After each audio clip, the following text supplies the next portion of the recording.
Hey everyone, it's Brenda with Queen Bee RV. Dana with Empower RV Services is behind the camera today. We're coming to you from beautiful Fort Gibson Lake in Oklahoma. We're at a women's camping event this weekend, had fun with the ladies. We thought we'd bring you another episode of 52 Ways to Empower Women RVers. And today I want to talk to you guys about the propane tanks. If you have a towable like a bumper pole or a fifth wheel, you're familiar with the DOT cylinders.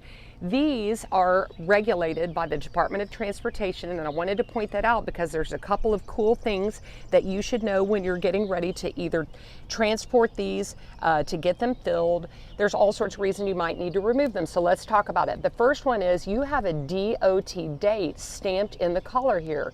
Dana's was born on June of 2016. That's why it's important to look at that date there. So these tanks actually need to be looked at the 10-year mark. They don't necessarily expire, but you're going to have them looked at because they might need to either be replaced or recertified. If yours need to be recertified, or if they've been that way before, been recertified before, you're going to know because it's going to have a special sticker or a stamp in the collar to let you know. But what those specialists are going to do is look at this tank to see if it has rust or dents, anything like that, where it might need to be replaced or it can be put back into action. So you'll know that part. But let's say that you either need to get your tanks filled or you want somebody to look at it to see if it's expired and it's past that 10-year date. I'm going to show you guys a couple of steps on how to remove these. Now Dana and I have a couple of really fun exclusive 52 ways checklists that we're going to start sharing with you. And on teardown, I want you guys to do this for propane. Turn off all appliances or anything inside the RV that's calling for propane first. Just always get in a habit of that when you're leaving.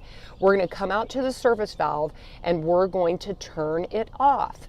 So this one, Dana has arrows on here and it just happens to be righty-tighty, and we're going to turn it all the way to the right. Super easy. So now it's closed off. Then I'm going to unscrew the pigtail. This is the valve, this is the regulator and the tubing that takes the propane back into your rig.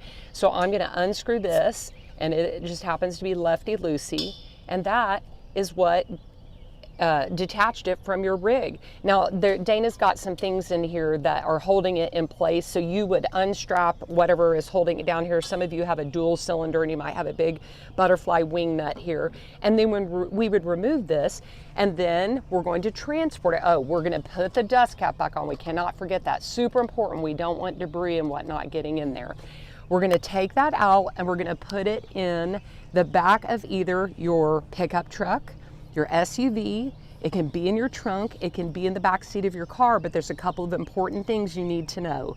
Number one, it needs to be upright. We're never going to let that thing tip over.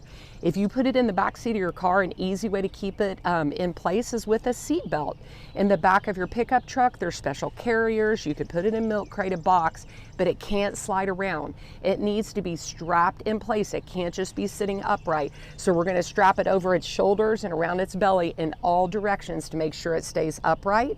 And then we're going to go straight to the propane specialist dispenser area and either get it filled or get it looked at again to be recertified. So I hope those tips were helpful. If you guys like this content, please let us know in the comments below, and we hope you'll follow us on our YouTube channels as well as the 52 Ways and Counting Facebook pages, and we'll see you next week on another episode.